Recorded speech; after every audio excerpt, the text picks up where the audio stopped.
Today's M&M adventure ends with a fish tale. This story is one that is YCMTSU.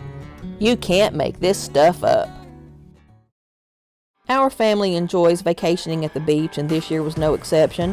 So we packed our stuff and off to North Myrtle Beach we went.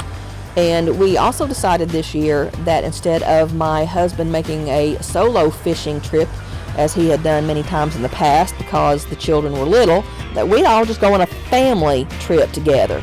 So we booked a party boat and we sailed out into the Gulf Stream for a day of fishing. The captain and his first mate took great care of all the people on the boat that day. They were very clear with what it was that we needed to do to maximize our chances to catch fish. Now, his primary advice was this: you drop your line, close your bail, lift it back up a little bit, set it back down on the bottom, and if you haven't had a bite in about 10 to 30 seconds, it's time to bring it back up because your bait is gone. By the time that we got to the third location, people were steadily catching fish.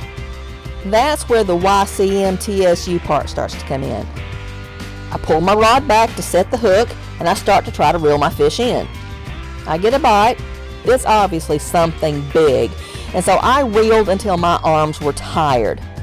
My daughter sees me struggling, so she comes to help, and the reel comes off in her hands.